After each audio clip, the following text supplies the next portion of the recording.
주기도문 6번째입니다. 마태는 오늘 일용할 양식을 주시옵고 누가는 매일 일용할 양식을 주시옵고. 오늘과 매일의 차이죠. This day 영어로 번역해 놓은 것을 보면, 그리고 each day. 오늘은 말 그대로 오늘입니다. 오늘, today. 누가복음에서는요, 예수께서 베드로에게 오늘 닭이 울기 전에 내가 나를 3번 모른다고 할 것이다 라고 이야기할 때 사용하는 단어 오늘. 또 마태복음에서는요, 오늘 있다가 내일 아궁이에 던져지는 들풀도 하나님께서 입히신다 라고 할 때 사용하는 단어 오늘. 또한 누가복음에서 예수께서 삭개오에게 자 내려와라, 내가 오늘 내 집에 머물겠다 할 때 사용하는 단어 오늘. 사실 오늘이라는 단어는 그렇게 어려운 단어는 아닙니다. 그런데 매일이라고 번역되어 있는 단어는 조금 까탈스러운 부분이 있어요. 왜냐하면 매일이라는 단어가 따로 있지 않습니다. 헬라어에는. 물론 있죠. 그런데 복음서에서는 쓰이지 않고 딱 한 번 사도행전에서 쓰여요. 그 단어가 등장한 사건의 배경을 보시면 이런 겁니다. 예수의 제자들에 의해서 예수파 공동체가 만들어지게 되죠. 그리고 그 모임에 사람들이 모여들게 됩니다. 모여들면서 좀 가진 것이 있는 사람들, 흔히 말하는 대로 재산이 있는 사람들이 자기 가진 것을 교회에 가지고 와요. 그래서 그 교회라고 하는 예수 공동체에 기부를 하게 됩니다.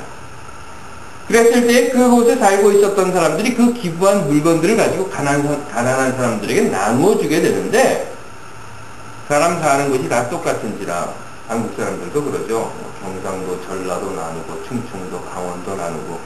그래서 어젠가 그제 신문에 보니까 이런 얘기가 나왔더군요.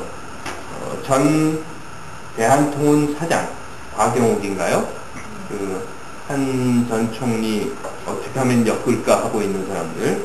그 사람들 중에 그 검사들이 그랬답니다. 전지고 출신 다 불어.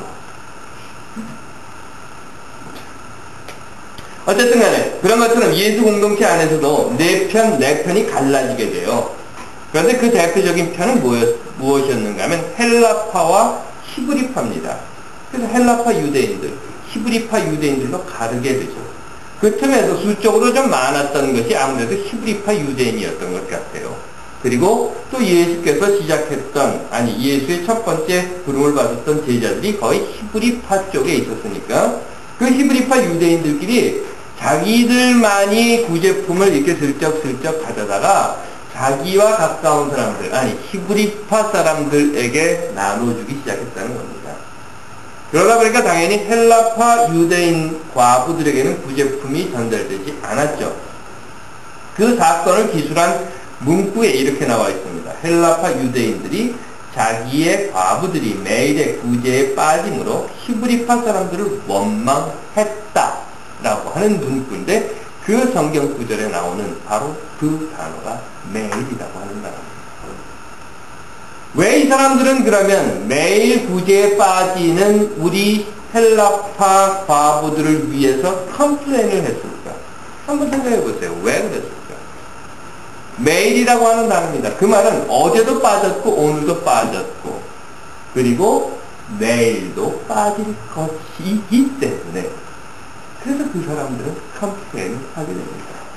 즉 이 매일이라고 하는 의미는 오늘 한순간 이것으로 끝나는 것이 아니라 어제도 매일이었고 오늘도 매일의 한 날이고 내일이 또 그 다음 날이 또 그 다음 날이 매일매일이 매일이 된다는 그런 의미인 것입니다.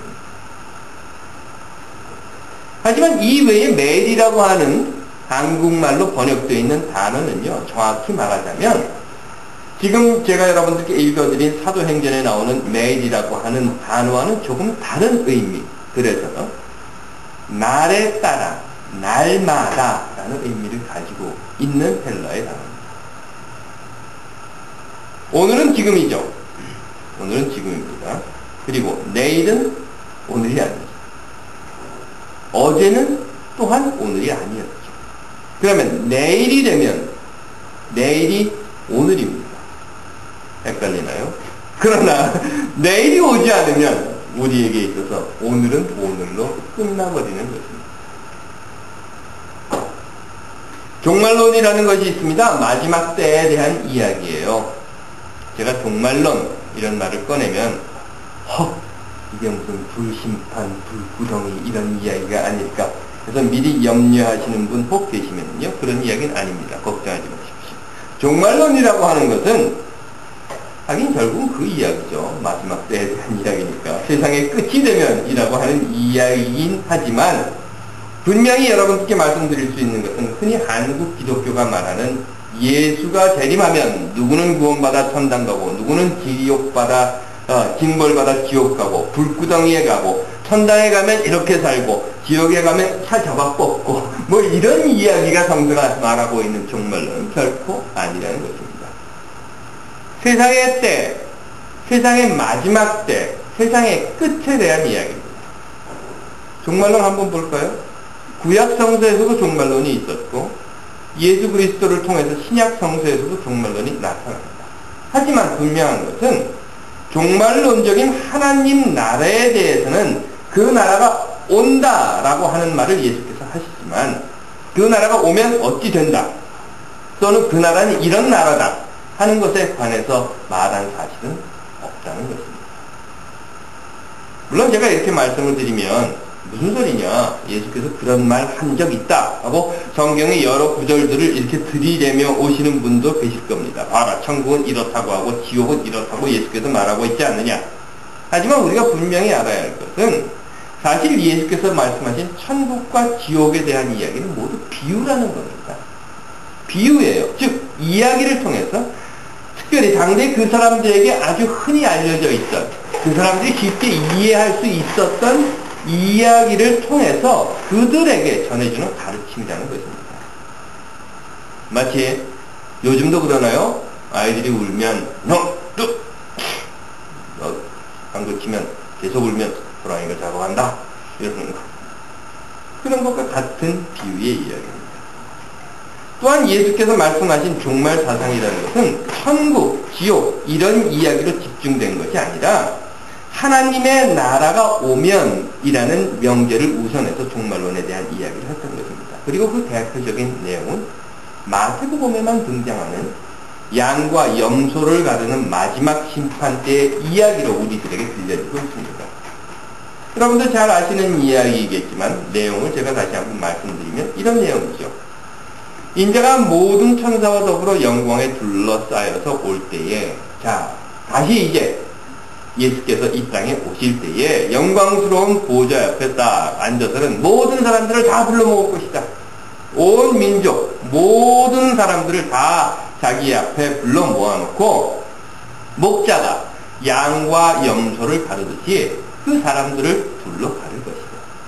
그리고 양은 그의 오른쪽에, 염소는 그의 왼쪽에 세워놓고, 그리고 나서 이렇게 이야기한다는 겁니다. 임금이 하는 말이, 자, 내 오른쪽에 있는 너희들은 내 아버지께로부터 복받을 사람들이다. 자, 와서 처음부터 너희들을 위해서 준비한 이 나라를 차지하여라 라고 이야기한다는 겁니다. 그러면서 그는 이렇게 이야기를 한다고 했어요. 너희는 내가 줄였을 때 먹을 것을 주었고, 목말랐을 때 마실 것을 주었고, 나그네 되었을 때 영접해 주었고, 헐벗었을 때 입을 것을 주었고, 병들었을 때 돌보아 주었고, 감옥에 갇혔을 때 찾아와 주었다. 그러니 너희들은 다 처음부터 준비되어 있는 하나님의 나라를 너희들에게 줄 것이다. 그것에 들어가서 편안하게 살아라 하고 이야기를 한다는 겁니다. 그러자 거기에 모여 있었던 사람들이 뭐라고 이야기를 하는가 하면, 아니 임금님, 우리가 언제 임금님이 헐벗었을 때, 임금님이 굶주렸을 때, 임금님이 목말랐을 때 먹을 것을 가져다 드렸고 마실 물을 드렸고 옷을 입혀드렸습니까? 하고 질문을 합니다. 그러자 이 임금님이 하시는 이야기가 이런 것이었어요. 내가 너희에게 진정으로 말한다. 너희가 여기 내 형제 자매들 가운데서 지극히 보잘것없는 한 사람에게 한 것이 곧 나에게 하는 것이다 라고 말한다는 거죠.